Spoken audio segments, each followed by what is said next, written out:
Allié de la majorité, qui est le MoDem, qui propose lui une solution pour essayer de déminer le terrain avant le 5 décembre. C'est le MoDem qui propose une conférence sociale. Alors Stéphanie Despierres, vous êtes celle des 4 colonnes avec Patrick Mignola, qui est président du groupe MoDem, qui est à l'initiative d'une tribune avec d'autres, bien sûr, sur l'idée d'une grande conférence sociale. Patrick Mignola, dans une tribune publiée par Le Parisien dimanche, a signé aussi avec l'UDI. Vous appelez à une grande conférence sociale. Ça veut dire quoi et ça peut servir à quoi ?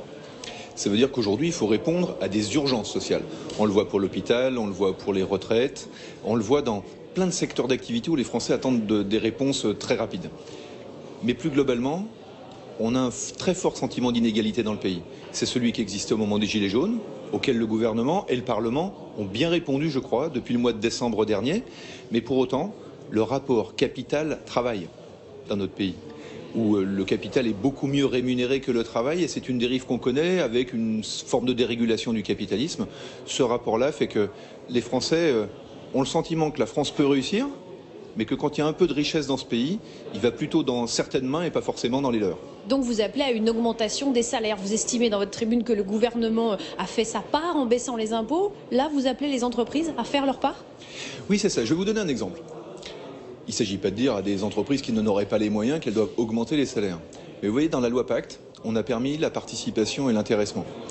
C'est un outil absolument formidable pour que quand une entreprise fait des bénéfices, ils puissent être partagés entre les actionnaires et les salariés. Il y a seulement 1 500 000 salariés aujourd'hui qui bénéficient de la participation et de l'intéressement.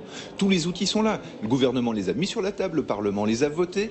Il s'agit que désormais les organisations professionnelles et les syndicats le négocient. Et donc, il faut qu'on réfléchisse à un sommet social à l'échelle du pays qui peut se dérouler dans les semaines qui viennent si les syndicats le veulent bien.